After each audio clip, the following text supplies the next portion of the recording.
Hi everyone. So welcome to our channel. This is Ramesh Pasupuleti.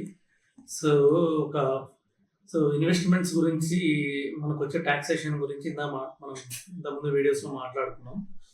So మనకు వచ్చేసి equity కూడా long term capital gain 12.5కి, అట్లాగే అన్ని అంటే రియల్ ఎస్టేట్ కూడా long term capital gain 12.5, gold కూడా లాంగ్ టర్మ్ క్యాపిటల్ గెయిన్ 12.5, అలాగే రియల్ ఎస్టేట్, అంతేకాకుండా వేరే ఇన్వెస్ట్మెంట్స్ అంటే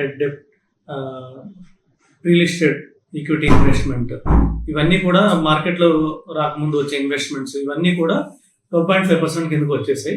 సో ఇంకా టాక్సేషన్ సింప్లిఫైగా అయిపోయింది. సో దీనివల్ల ఏంటంటే అందరికి ఒక క్లారిటీ ఉంటుంది.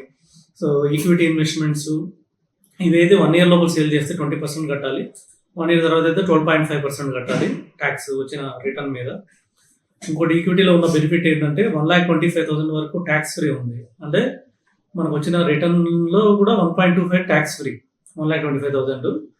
సపోజ్ మనకు 2 lakhs ప్రాఫిట్ వస్తే 1 yearలో 1.25 ట్యాక్స్ ఫ్రీ, రిమైనింగ్ 75,000కి మనం 12.5% మనం ట్యాక్స్ కట్టాలి. ఇది long term capital gain tax. Short term అనుకోండి, మనకు 2 lakhs ప్రాఫిట్ వస్తే స్ట్రైట్ అవే 20% గవర్నమెంట్ది, అంటే 40,000 గవర్నమెంట్ది.